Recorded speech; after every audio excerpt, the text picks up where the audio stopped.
everyone. Oops.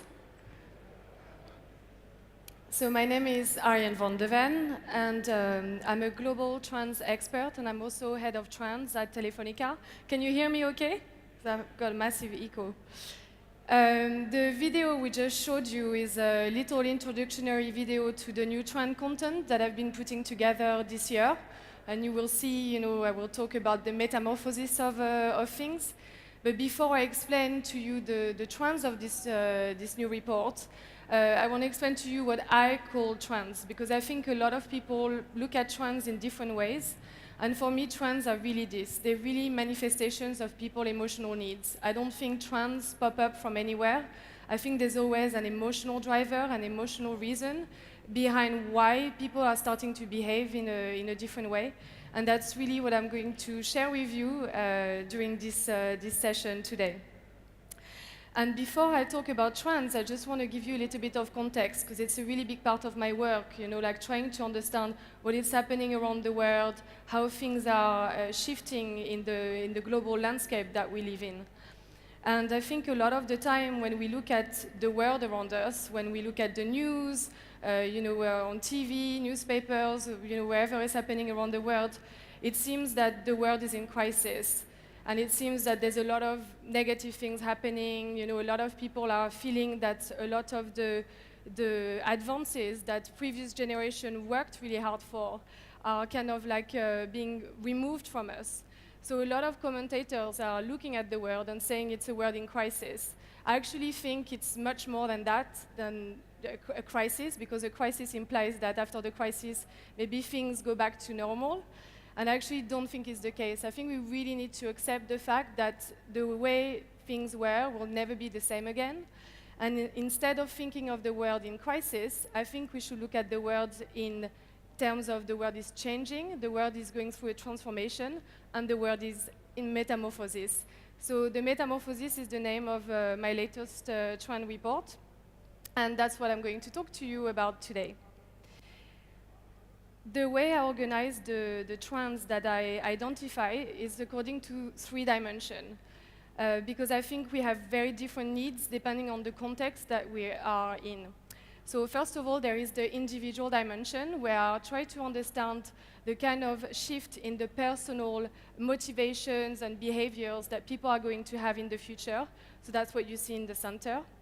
And then the second dimension I work with is the group dimension, because when we are in groups, in organizations, in societies, in communities, we behave in a very different way, and we have different types of aspirations and motivation.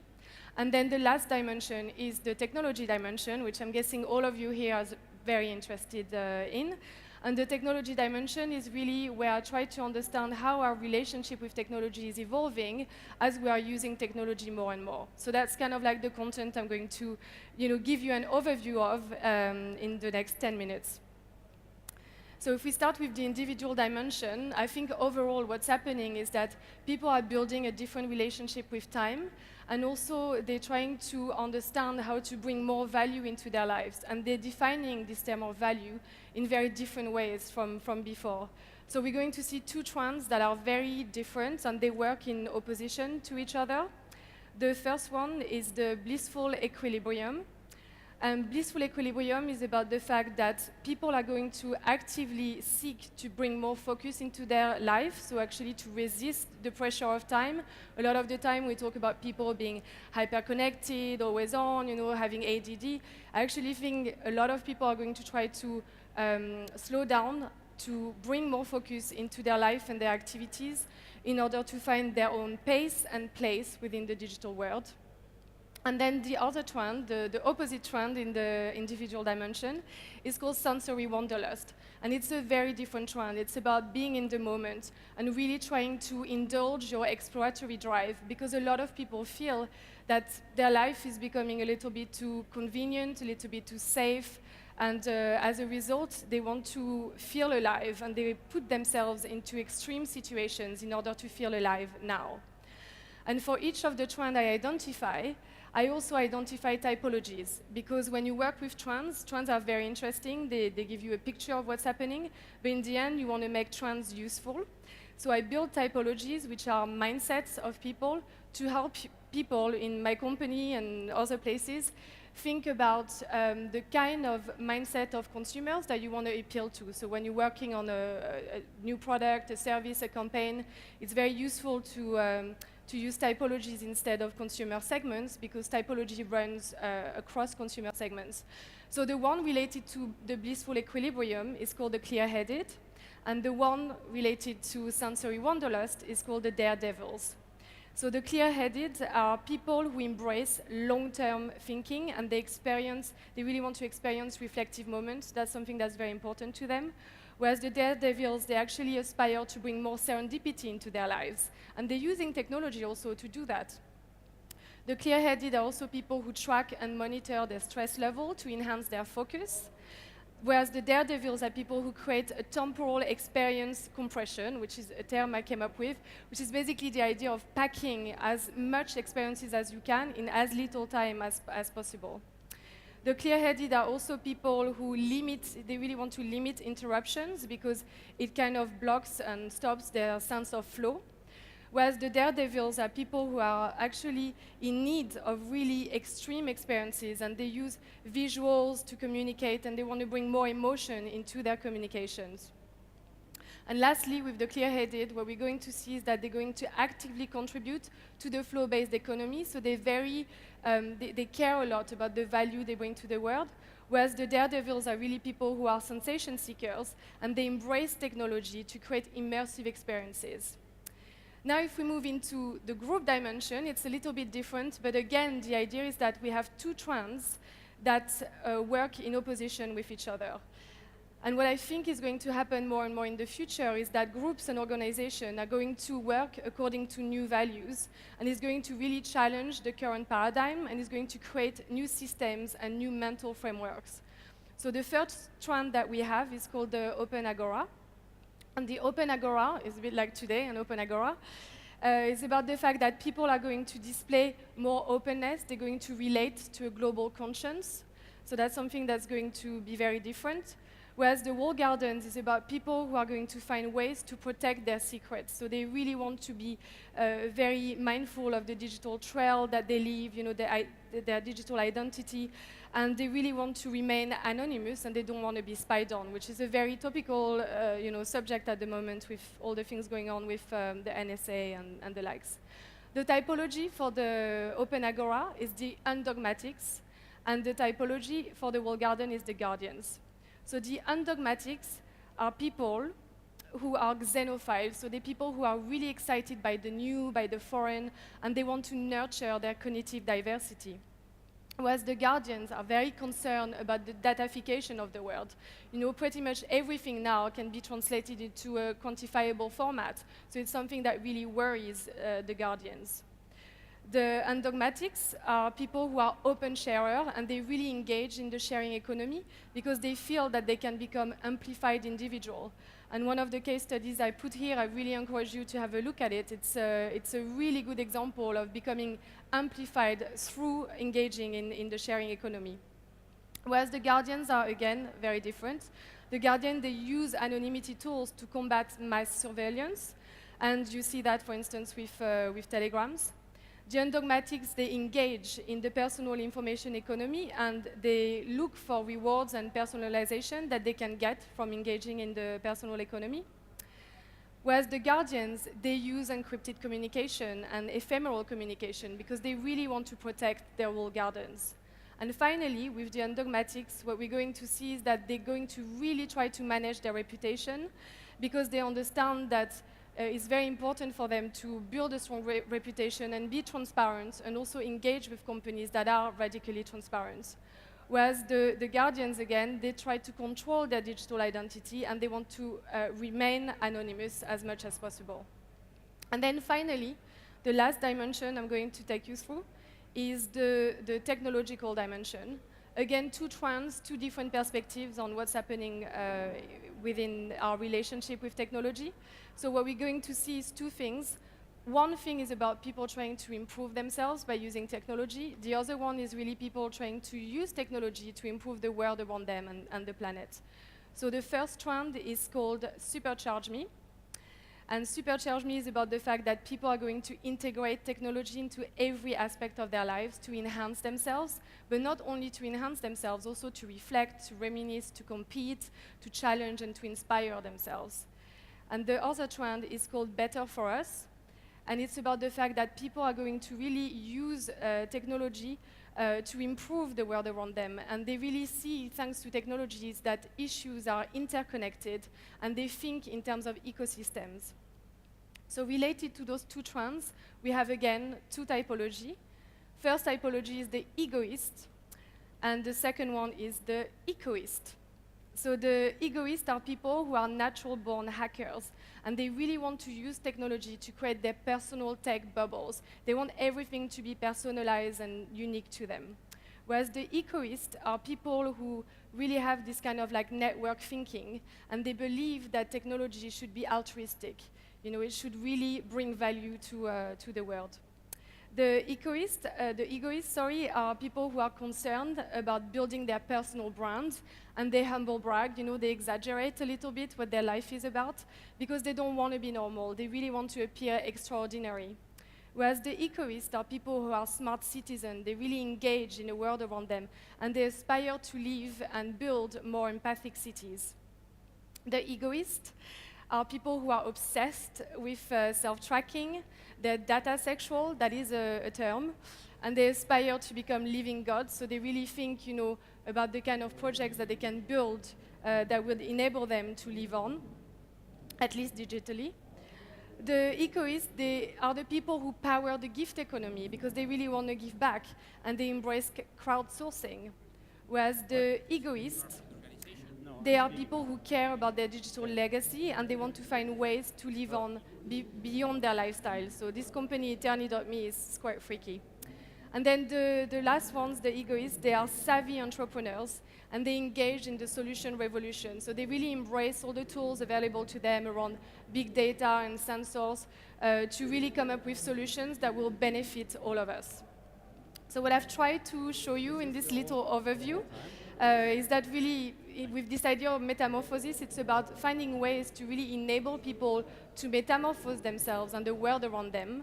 And with the trends, what I want you to leave you with is that trends are just a tool for you to think about the future, to think about the future strategy of your product, your services, your company. And at the end of the day, it's up to you to come up with the future you want to create for yourself. And hopefully, it's not just for yourself, it's also to benefit the wider community and the planet. So thank you very much for your time. And if you have any questions, feel free to email me, and I will also provide you with more information about this new report if you're interested. Thank you very much. Thank you. So we will see Ariana in a little bit for the joint Q&A, and I have now the pleasure to talk a little bit about singularity. Who of you is familiar with the term singularity? Okay, I'm preaching to the choir. Okay, for those of you maybe who are new to this topic, I just want to give a brief overview. When I get my slides. I run a conference called MLove, and this is the other one. If you change to the other presentation, please. And I talk about that a little bit. So, and MLove, we run around a conference about the future of mobile. And I think we are talking about mobile for the last couple of years, it was all about apps and how can we improve something which is on the phone. But now it's much more about the Internet of Things, wearables, and where it's all going. And if I get my slides, then I can maybe tell you a little bit more what this is all about.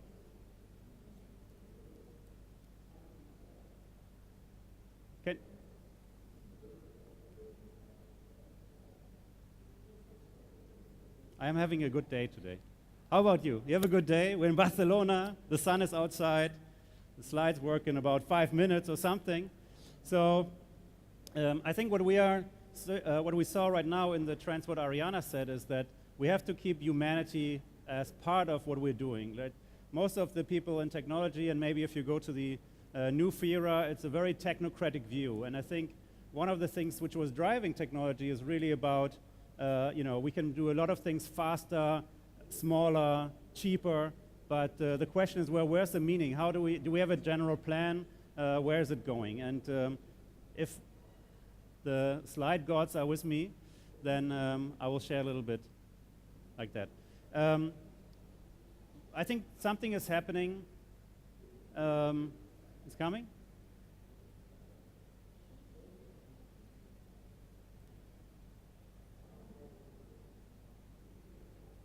Okay.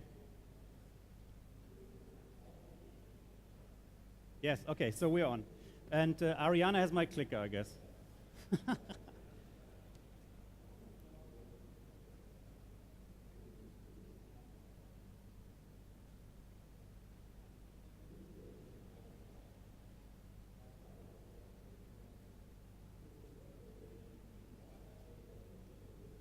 Ariane, you have my clicker? Thank you. Okay, we can start. Okay, thank you for bearing with me. Okay, I think singularity, if you will, this trend about where artificial intelligence is going to be greater than human intelligence is something which is a very, let's say, small part between creating abundance, very positive energy, positive, effects for technology, and if you will, also it's very close to Skynet and a very dystopian point of view. I'm trying to take a utopian point of view. So, and I skip a little bit faster now to catch up with time, but basically, as you know, Moore's law, everything is going exponentially faster. Every 18 months we have faster processors, we have cheaper hard drives for the same capacity and so on. And over the next couple of years, you can argue whether it's 2030 or 2045, as Ray Kurzweil, the co-founder of the Singularity University, is predicting. We are moving into a threshold where artificial intelligence becomes more intelligent than our human mind. And so he's now with Google working on minds. So Google is not only inventing, let's say, investing in robots and all different kinds of self-driving cars, but also going into our minds. So we're going to be extremely interesting times ahead of us, what technology can do to us. And I think we have to look at, what of the timeline. It's very short. If you can look forward to the next, let's say, 20 years or 30 years, it's one thing. But also if you look back, some of you at least, maybe including me, the last 30 years, when we just had the 30th anniversary of the of the Macintosh, so 1984, and well, maybe you could argue now we finally reached the state of 1984. So in all this kind of exponential growth of technology, I think the mobile phones have become the remote control to our lives. And it's no longer about a weather app, it's something really more or less magical. You tip a button and then My Taxi comes around. So whatever happens in between is no longer really of concern because there are engineers doing this, but we can all come up with services and invent ideas and products which kind of take care of this embracing of technology. So about 1.5 years ago, something really, let's say, striking happened. I think it was sort of a paradigm shift. So there was a day when Mercedes-Benz or their daughter company Smart introduced an electronic scooter. The same day, BMW and their Mini brand introduced an electronic scooter. And the one from Mini was very, great, nice brand extension, nice big round lights, and it was racing green, and so very English, very Mini. Same day, Smart introduced a scooter which looked much more modern, the outside, everything was different. But what was striking was that the display is now a phone, right? So the phone is where you see the speed, it's an app which shows you the life of the battery and so on. So here, if I've been in mobile advertising the last couple of years, and you saw, mobile advertising is somewhere where the CMO has a advertising manager, director, then he has somebody who gets 10% for the digital budget, and mobile is somewhere like 10% of 10% where the intern plays with mobile. Let's see what he can do or she can do. Now, if you, let's say, see this, mobile becomes much more part of the product, so it's part of the CMO and its strategy, where brands really go and embrace these technologies. Audi, famous over there.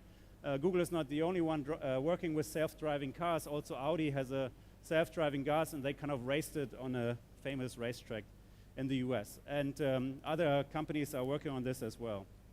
Obviously, Nike, Fuel Band, is maybe the famous and biggest brands. They don't sell necessarily more. I think Fitbit sells much more. Adidas now enters the game. So brands are saying, well, how can I incorporate mobile, if you will, into my life? And wearable is really where you can argue it's not longer about really mobile anymore. It's small computers. It's about miniaturization, but it's much more about the sensors in these devices. So whether you run around, whether it's speed, whether it's any kind of things which can kind of optimize your life. And we hear about quantified self right after this. And there's people who are going to T-shirts, and brands like Valentine's which are supporting this. Here, sensors are entering our lives. As you know, Nest, I don't have to really talk about it, but they started with just like the temperature. Now it's into security. And it's some kind of an ambivalent feeling, especially this kind of blinking red light on your ceiling. Whether you are surveillance, they look for your security, but now since Google owns it, do they look for something else? Right now they have about half of the sensors in the Nest they don't even use. So there's some other things they can measure and sensor, and then you put this together with other data, it can become very scary. This is something in Japan, so a company called Neuroware. They take a brain control interface and actually compile music with iTunes or so according to your mood. So if you feel down a little bit, they kind of give you something which maybe gives you a positive feeling, or if you feel too much energized or something like that, maybe they give you hard rock and kind of stay in that mood, whatever you decide. So this looks very clunky and big, but in a way it takes already more different kinds of information. There are people, let's say we're talking about cars, there's a sensor which can happen in the rear view mirror and which can actually detect the heart rate which is running in your vein in your neck. And you don't even know it, but it sees like what is your stress level just by seeing the heart rate and so on. And that might affect how much, let's say, speed you can have in your pedal of the car. And so there's a lot of these sensors which enter our field. And I can't wait until I have this thing. There's a nice video. You should look up Mayo. And it's actually, you can run around and say with your, let's say if you jog and you have your iPhone and say, oh, I don't like that next song. You go like, oh no, skip, something like that, and maybe you fall. So here you basically just have a sensor which senses the sound of your muscles. And you can say play, stop, go forward. Or there's a video which you actually run around, there's a drone following you, or they have a PowerPoint presentation where I don't need this anymore, I just have next and something like that. So very cool things. Young startup, typically Kickstarter, big success, and then $15 million funding. And it's not America, it's actually Canada. So there's hope for people outside of America as well. So obviously this whole M-Health is very big in sensors. Again, it's maybe a little bit more about the quantified self. And I think we are about here, right? So we are in the third wave of mobile. The first was either you are on deck with a carrier or you're dead. If you're not having a deal with Vodafone or T-Mobile or Telefonica, by that matter, 5 years ago, nothing was happening. Now, the app economy started 2008, a year after the introduction of the iPhone, and I think now we're already at the tipping point. The app economy is very hard to break up. It's very hard to be the next $19 billion company. But I hope one of you is, and then I get invited to your party.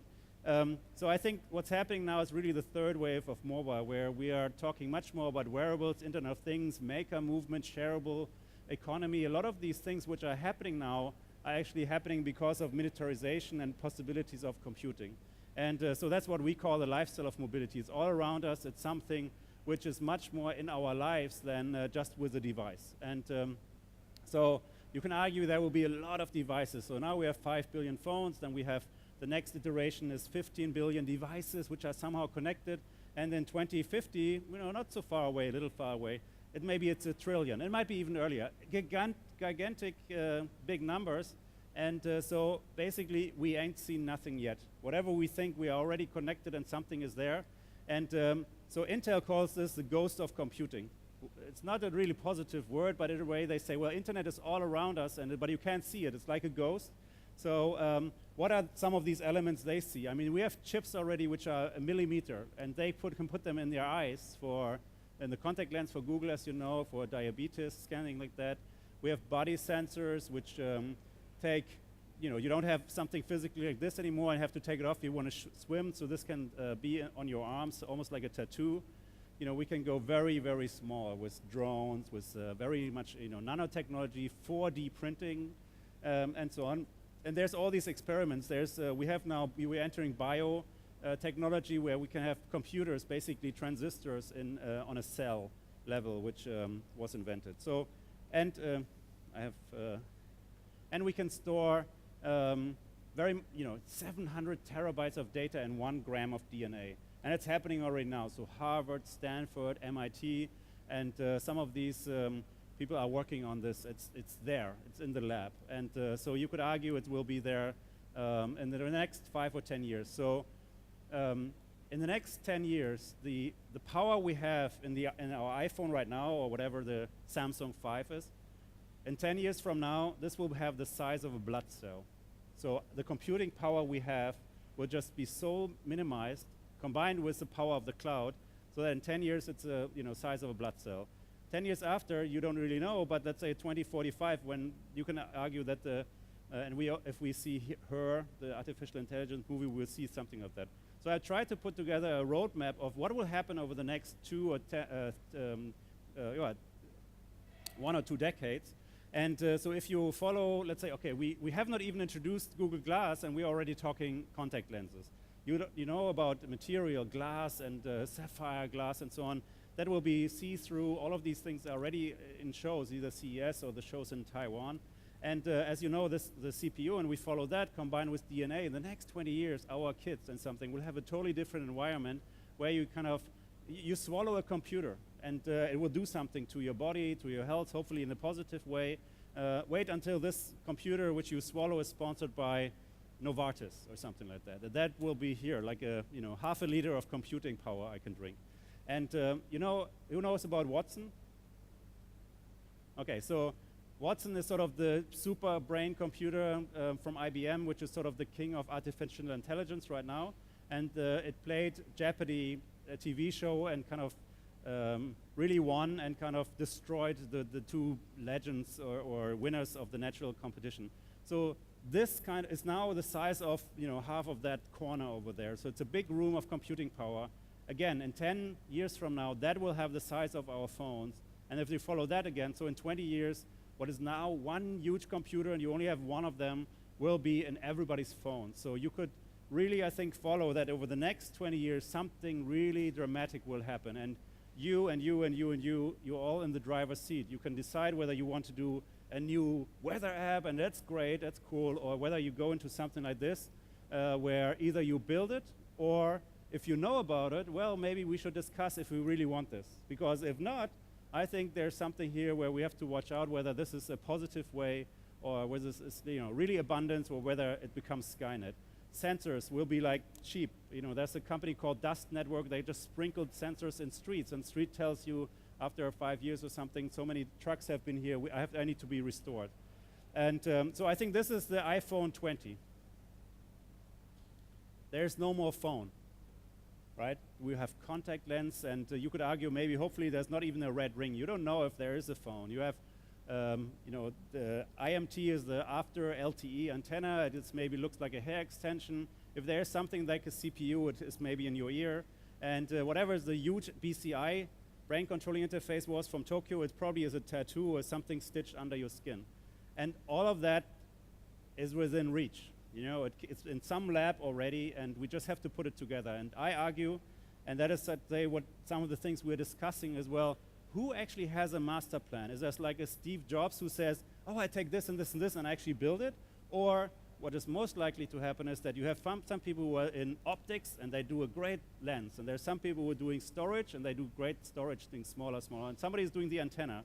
And if you put it together, this looks nice, but it can also be something very totally different. So I want to close with a quote from Steve Jobs, and I think this is sort of our mantra. We have to put the technology together with humanity, because only then, with the liberal arts and our, let's say, education of arts and culture, we have to survive as a species, if you will. If not, the people take over. I have to skip through that, but basically, I think inspiration comes a lot from movies, right? Star Trek inspired a lot of people until now we have 30 years later, we have 3D printers. We have the flip phone thing. And well, where is now the inspiration coming from for the next generation? And maybe some of you invents the story about our utopia, that we're really talking about abundance and not about Skynet. So this is what we talk about at our conference, but my time is up with my little technology glitches, and I hope you have some questions afterwards and we all sit together at the stage. Thank you for that. And now I'd like to introduce Timo. And yeah, thank you. And we talk about quantified self. Here's your clicker. Here's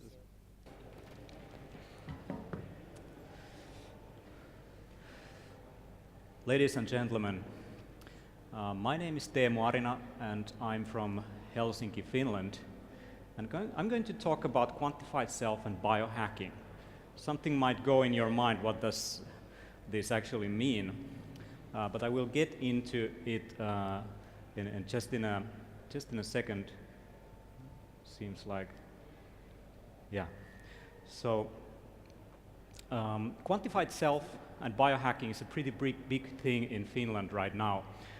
We have a community of about 1,600 members who are interested in upgrading their life, upgrading different areas of their life by using sensor technologies, mobile technologies, to gather information about their habits, sleep, exercise, nutrition, and so on, and how to make interventions into those in order to take that to a completely new level.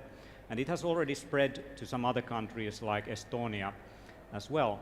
And this is from the biggest newspaper in Finland called Helsingin Sanomat, one of the cover sort of stories, and mittamies in Finnish means metrics man. So I suddenly stumbled upon this thing, and right now I'm writing a book called Biohacker's Handbook with a medical doctor and the nutrition specialist. And personally, I'm the technology geek. I'm interested in all these cool gadgets and how to put those things together. And then how to take yourself to a completely new level. So in order to increase your performance, in order to get more productivity out of what you're doing with less stress, have better sleep, perhaps even better health, and extend your life as you do it. I really like what Peter Drucker, a management theorist, is saying about managing organizations. He says that what gets measured gets managed. And this is what a lot of managers are doing in organizations. Now, if you take something like a personal development project, you want to take yourself to a completely new level, how can you do it without actually consciously paying attention to certain parameters of your behavior? Now, quantified self gives us some tools for getting that number. Everyone who has done some sports, like running 100 meters, knows that once you have the number, let's say 10 seconds, 0.1, suddenly you have some kind of object in space that you can use to make improvements into what you are doing. So by just trusting your own instinct or feeling about it doesn't necessarily mean much in certain cases. Of course, we cannot take that out of the equation. It's really important to learn to feel yourself also, some of the changes that you're doing in your life. But some of the critiques of quantified self are really paying attention to this, that, you know, of course I know if I'm sleeping too little, or of course I know if I'm getting, you know, good benefits from the diet that I'm eating. But in the end, we are pretty bad at making those kind of conclusions out of really large data sets by just, you know, by gut feeling. But now we have sensors that we can use to gather information pretty automatically. We have mobile devices that you can use to gather information as well manually, as some of those have very sophisticated sensors. And we can, it's something that people who have done sports have done for a long time. But now we have the internet and the cloud where we can upload the data and we can correlate the information with other people who are doing the same kind of things, and we can see what they have done who are similar to you and what kind of improvements they are getting. And social media is a really big thing, I have to say, for this. The origin of quantified self comes from Wired magazine. In 2009, they saw this trend coming, partly because of the proliferation of the latest mobile devices like iPhone, and people, a new kind of culture was emerging. People who were tracking information about their personal life with their mobile devices. And Wired has been really good at creating these kind of new memes. Think of long tail, for example, in marketing. Or crowdsourcing in terms of how to use large masses of people. So those words have been very well marketed by Wired, and Wired has been really good at this. And quantified self is a term that they invented in 2009. Of course, it spans and it gathers and it boils down a lot of different developments from different fields that have been going on for a long time. And that is very much evident to a lot of these kind of paradigm shifts. So wearable computing is one of those things. The clicker is doing like 2 slides at one.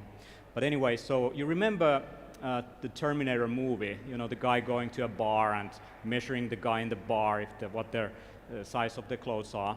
And this is what we are getting when we move into a direction like Google Glass or any of these kind of more augmented kind of devices that really tap into the cloud to process the information what you're seeing. But Steve Jobs really started that all with the iPhone and all the sensors he packed into those. And you if you look at Gartner's hype cycle, quantified self is the only kind of innovation trigger, a new technology that will expand into mainstream in 2 to 5 years. Rest of the stuff like 3D printing is 5 to 10 years. So it's something that will influence consumer markets very quickly and very soon, and we see that already happening. So here you see where Wired invented the word quantified self in 2009, and how that has really grown up as a trend. And I have just correlated their sleep tracking, just as an example. So suddenly people have become really interested in how can you measure, how can you track, how can you gather information about your own behavior in new ways.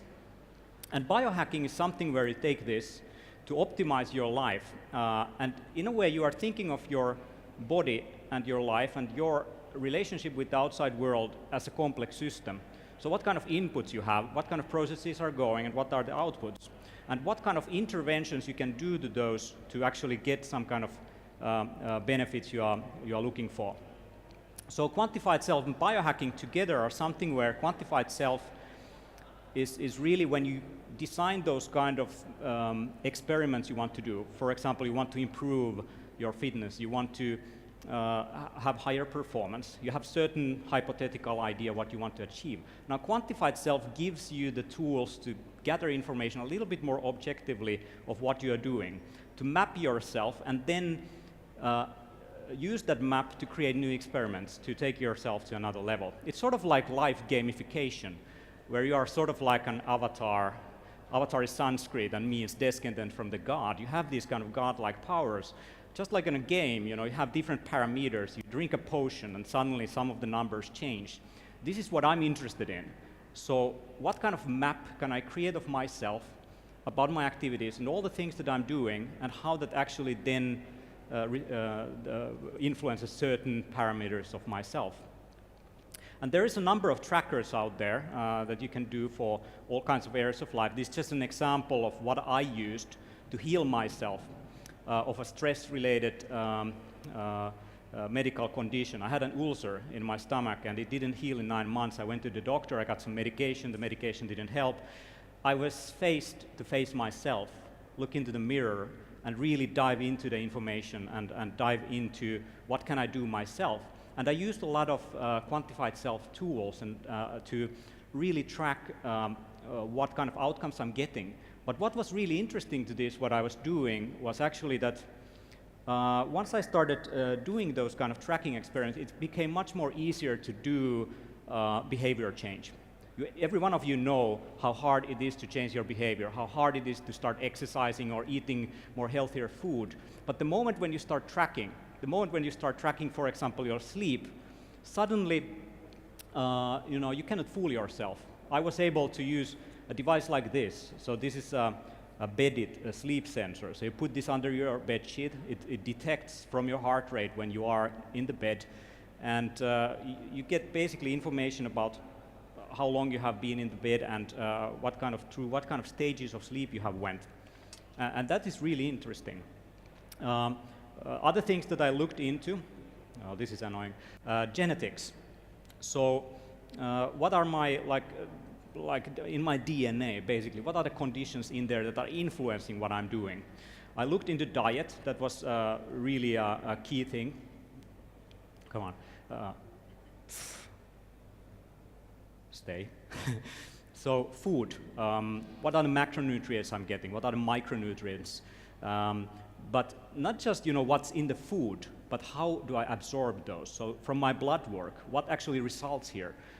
From my DNA, do I have some kind of absorption problems in terms of iron or certain microminerals and so on. So you could actually see, you can map yourself if you are really making that impact you're looking into. You could dive even deeper into not analyzing your own DNA, but also analyzing the DNA of the foreign bacteria in your gut. We actually have 10 times more bacteria in our body, 10 times more foreign DNA in our system that is influencing our energy production and also your mind. There is some recent studies of this, how the gut bacteria and what's going on there will influence also your state of being. Body composition. So, I mean, if you are trying to burn fat, are you really getting those results? This is some actual data of me doing an experiment, eating more fat than ever, eating more calories than ever, and as a result, I was losing fat very fast, from 14% to less than 9%, an experiment in biohacking. Exercise. So when you do exercise, using these kind of mobile devices like Runtastic, that is actually using a sensor to see how many push-ups you do or pull-ups or something like this, gives you motivation really to push a little bit further. If you try it without these devices, it's like trying to do push-ups without a friend there, saying, come on, you can do one more. So in a way, the technology then becomes something that also motivates what you are doing, and it gives you a faster feedback loop into your behavior change. So this is actual data from the Beddit device. It's a Finnish company. So every morning I see what my stress level is for this coming day. So if I can, push myself a little bit further, or should I have a little break and not do a lot of work today. So I use this as an entrepreneur to really keep myself on track in terms of managing my stress. There's a lot of devices out there, as you know, and I would say there is a lot of consolidation happening with these devices as we go forward. Work and work patterns. This is a company that I'm involved with, meetings. So measuring how many meetings you have, how well those are organized, how well you are following up those. And of course, related to work is stress. And I'm measuring my stress level right now. In real time, I've been able to watch and be conscious about my stress level while I'm talking to you and control that with my breathing. So now it's actually, I'm not stressed, it's on the green side. And this is like the last thing I know we have to stop that I want to show you. So this is my calendar, but this is not a calendar forward, this is a calendar backwards. So every moment there is some sensor somewhere that is gathering information about what I'm doing. And I even have, movement sensors in my home. I know when I go to toilet. Every time you are editing a document on the cloud, on Dropbox, on Google Drive or something, you see those blue ones? Those are the times when I'm editing something, sending email. The green ones are meetings. The gray ones are when I'm sleeping. So this gives what my friend Chris Dancy calls perspective as a service. So you start to see the patterns of your life. I see that when I'm at home, rather than going to the office to work, I get much more work done in terms of documents. And when I go to the office, I try to really nowadays just have the meetings there and not try to do any other work. And this is something that helps me to balance the stuff that I'm doing. Now imagine if Taylor had the tools we have now, what I'm having now, to measure work week or so on. But it creates a kind of new Taylorism. It's not about management control. It's about you as an individual being able to become more conscious about what you're doing and how to find balance in those things that you're doing. I think quantified self is really, in the end, a tool for increasing your self-awareness and self-consciousness to really live a more balanced and healthier life. But there is always a downside to this technology, gadgets, technology, it can really take over. We are turning into cyborgs, and not everyone sees a lot of positive things to those, but I definitely do. Thank you. Why don't you take a seat for a second? Sure. We have microphones. If you have questions, please engage, raise your hand. I hope there were some questions raised. And please indicate, somebody has a question? Okay, hopefully something will come. So I think we saw really the bandwidth of the human aspect, if you will, and how are we driven to be either open, or if we are closed, or embrace serendipity or not, and which is probably for an operator something where it's say, okay, no serendipity. The whole closed garden, that was actually a nice time a couple of years ago. So what do you see as some of the trends here in this, let's say, I don't know, tsunami of sensors and services, and what are, let's say, people like Timo are doing? How is an operator really, navigating these kind of new seas and waters, if you will? What's in store? I actually thought your presentation was really interesting because it's really, explaining some of the trends that I see, and you're using them yourself. So I think the big opportunity that we have is that as an operator, we have a lot of data, a lot of personal data about the users. And if we can find a way to make this data very useful, like the way you're using it, by creating services that are unique to the users, I think that's a massive opportunity for us. I think the challenge is that the minute you start talking about data, you raise red flags in people's mind, and it's very, very hard for us we need to have a conversation to be able to explain what we have, and then how we can transform them into tools that would be meaningful to individuals. So it's a challenge, but I see all that stuff as opportunities, really. The way how I see it is just like my calendar. The information is already out there. I'm just using APIs to gather that information. I'm just getting what I'm already doing. I'm editing documents on the cloud. I'm sending email. I just added a couple of sensors here and there to really make it happen. And many of those are in my home, actually. So I know when I'm at my work desk and so on. And operators definitely have that edge. You have smart home concepts. You have access to people's what's on their televisions, almost on their devices and so on. You could really package those for consumer friendly. I mean, what I'm doing is really cutting edge. It's really taking what's out there, hacking it together. But there is a lot of people who see this, what I'm doing, and they just want to have something similar. I want to know what my work week consists of. And as an operator, you can definitely bundle those in new ways. Yeah, no, I agree. But I feel that, let's say, if you have these superpowers, which are great, let's say if you want to run or you have fitness things and you want to enhance yourself, that's fine. But don't you think there's something where we are over powering ourselves? It's just like everything is effective. Isn't there, I'd rather be in Tuscany and not effective, and not in the city where I have like self-driving cars and all these things, where I want to be probably much more a rebel and drive my own car. Oh God, in 20 years you're going to be the outsider who still wants to drive yourself. One thing that I noticed when I started gathering information was, in the beginning it was about this kind of target that I was striving for. But once I started gathering the information, I noticed something totally new. I saw in the data things that I was not after. So it actually gave me new things to think about. That's interesting. But another thing is that we have this very Calvinistic idea of something that everything has to have some kind of tool value. Like you really, you try to improve something in your life.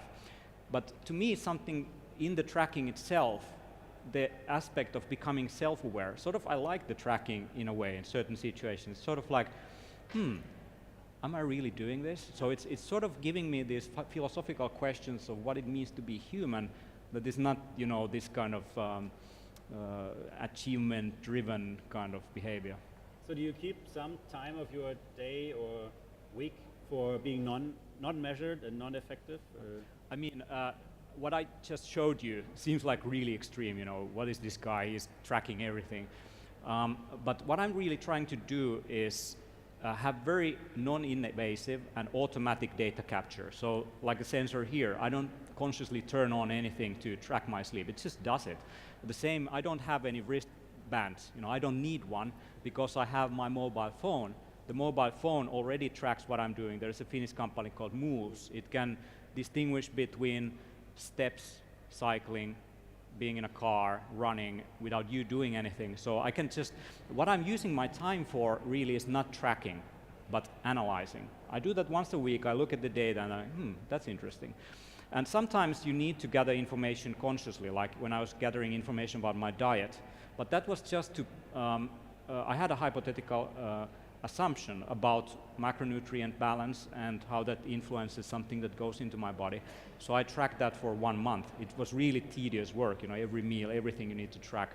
So everyone who is into self-tracking, I don't see the guys who really do it well, that there is any kind of neurotic behavior or like this kind of like, it's some kind of central stage of their life. It's just the tool for achieving what they want, but sometimes it's also a way to become more self-aware. Right.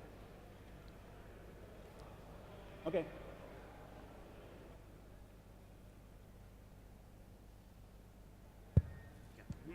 Okay. I have a question about what level of artificial intelligence is currently being linked to pure capturing of data. So is there any trend on building relationships between the variables that you are capturing, the data that you are capturing, and doing some predictions on if you now sleep less time, you will have more time for other things, or maybe your health will diminish on your particular case. So what level of algorithm or artificial intelligence is being currently thought of in this context? So to me, I mean, we have to merge human and the machine. The machine has its limits. The algorithms have their limits. When I look at my data, there is a lot of things that I see there that no service provider will be ever able to track down. There is a lot of like tacit knowledge, tacit information that is not easy to analyze unless you are the person doing the measurement. So, and also if you look at big masses of people, what they are doing, you can gather information what they are doing. Sort of like combining the semantic web, artificial intelligence with the social web and the information that we can mine from people's behavior. That is changing. It's not a constant to me. I mean, it's what Google is doing. They're constantly improving their algorithms based on what people do, not necessarily what mathematically is right. And to me, I mean, this is part of the whole move towards merging human and the machine, and I don't see from that perspective the machines taking over what it means to be human, but we can definitely use machines to improve what we do as humans, and what artificial intelligence can really bring us is pattern recognition skills beyond our own capabilities in certain situations. Who has the next microphone? Well, it's a similar question about maybe from now, maybe for 100 years from now, we need another machine to connect with our body, maybe, because if we let the machines like a mirror for knowing who are in that moment, I don't know how can we avoid that. How can we connect with the body without a machine that maybe let us our empowerment? I didn't really get the question. So the way how I interpret what you are saying is that sometimes maybe there is some kind of intrinsic value in the humanness itself that is, merging with the machine is in some cases leaving out something. And I mean, technology is always leaving out something. If you think of music, for example, when we moved into electronic music, it was not about playing a violin. It was really about MIDI, which is a keyboard down, keyboard up. Then we emulate things like playing a violin, but it's never the violin itself. Similar, like digital paint is never the same as the real paint that is, aging as it goes. And this is the limitation that I see to technology. When we try to emulate about being human or what real life is all about, we have very limited capacity to really go really deep into what the universe is able to create, and it's always going to be only like a facet, only just one aspect of the hologram that we are seeing through this technology that we are building ourselves. Whoever has the last question. In the meantime, Ariane, if you look at all these things and you look at trends, are you looking for something which is happening now and let's say has an impact over the next 18 months, or do you or can you develop a view which works over the next 20 years? Like, so most of my work is within the next 5 years, because the idea is really to inspire but also impact innovation. So to make sure, like we come up with products and services that people are going to be using in the next, few years. So that's mainly what I do. So I need to find indication that the trend I've identified is going to become more important in the future. So you are like an example of something quite extreme that will become more mainstream in the near future, and it will be tweaked and it will, look different, but it would come from the same place and the same need. So that's what I do. And sometimes for specific pieces of research, I forecast 15, 20 years. But usually we do that actually as a collaborative effort within Telefonica. It's a lot of heads and minds that we put together to do that kind of work. all right. Let's have the last question. One last question. I'm scared, Yeah, you should be. but I'm really passionate about the way things are currently going. I have a digital health acceleration business here in Barcelona, so I'm truly passionate about the things we can really do for good.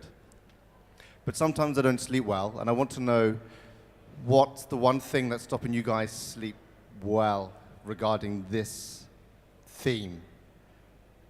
What's the one? What's the one thing? So let's take it like this. Things don't always go the right way. So you'll have in your own minds an alternative route, the bad way. For each one of you, what is a realistic bad way? Okay, devil's advocate for myself. Yeah. So, I mean, what I'm doing in terms of gathering information is I'm doing a better job than NSA in terms of they will never have as much information as I have of my own behavior. That's one way to play with them. But I mean, when people start to upload their medical data on the cloud, there's a lot of people who are very interested in that information. Let's take, for example, insurance companies. Those guys would love to have that data to see, the actual risk profile of end user. Maybe in the future they give you a tracking device and you need to carry it if you want to have cheaper prices. Then again, society will change. We will accept that kind of, that we publish that information. It's perhaps there is even a implant put into you. When you get vaccines when you are born, you also get this little device that is tracking everything that's happening inside of you for healthcare purposes or societal purposes. And maybe at some point we cease to question why we are doing it. It often, you need one generation in between and suddenly everyone takes it as a common sense, common thing. Everyone does that. Facebook is doing that to our social data. I mean, step by step, they are opening it up. And then suddenly of course, everyone's on Facebook, everyone has email, everyone has a mobile device, it's always connected, everyone has a sensor. So, I mean, you can fill the blanks in there. Yeah, this is interesting because I think one of the things that we're talking about today, and again, you mentioned quite a lot with what you're doing, is we're talking about people who are very proactive and who are using technology in a proactive way, and they almost feel responsible, like they have to be proactive about themselves if they want to succeed, if they want to be healthy and all those things. And the thing that for me is worrying is to be proactive, you need to be educated, you need to know, and what happens to the people who are left behind. So how do we make sure, and this is super idealistic vision, that most people are part of this digitally connected society of the kind of stuff I'm forecasting for the future, and that is not just a utopia, so that's what keeps me awake. All right, so thank you for the question. I think what me keeps, or let's say what makes me sleep well is that we have these discussions because we got to talk about these things. And we have to make much more people aware about the technology and the impacts, and about what Timo is doing, what we're researching on a desktop level. But I think it's the interaction of us, and I think we have to understand that we are all part of making our own future. It's no more people in the labs, it's you and you and you. So thank you for your attention. We have to rush out. Thank you so much. Enjoy 4 years from now, and let's see what the next 4 years will bring. Thank you.